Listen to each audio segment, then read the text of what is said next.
अन्ततः एउटी अन्धी केटीले देवी राधाको मूर्ति कसरी बनाइन् र देवी राधाले उनलाई यस्तो के वरदान दिनुभयो कि सारा गाउँ चकित पर्यो। बर्साना गाउँमा गङ्गोत्री नामकी एउटी केटी बस्थे।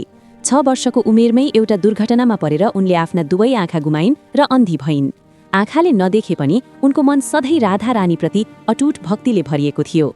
समय बित्दै जाँदा उनको मनमा एउटै चाहना रह्यो, काश म एकपटक राधा रानीको मूर्ति बनाउन पाउँथे।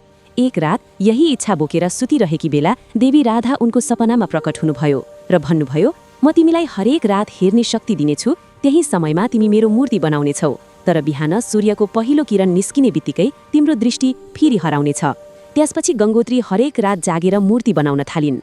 दिनमा अन्धकार र रातमा देवीको कृपाले उज्यालो। करिब 1 महिनाको साधनापछि राधा रानीको सुन्दर मूर्ति तयार भयो।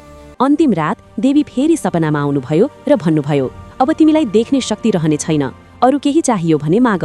गङ्गोत्रीले नम्रतापूर्वक भनिन्, मलाई केही चाहिँदैन माता, बस मूर्तिको प्राण प्रतिष्ठा राम्रोसँग होस्। भोलिपल्ट बिहान उठ्दा उनको सामु एउटा कागज थियो जसमा लेखिएको थियो, पुत्री, मैले प्राण प्रतिष्ठा गरिसके, मूर्तिमा मात्र होइन तिमी भित्र पनि। यदि तपाईलाई यो कथा मन पर्यो भने कृपया लाइक गर्नुहोस्, सब्स्क्राइब गर्नुहोस् र कमेन्टमा लेख्नुहोस् राधे राधे।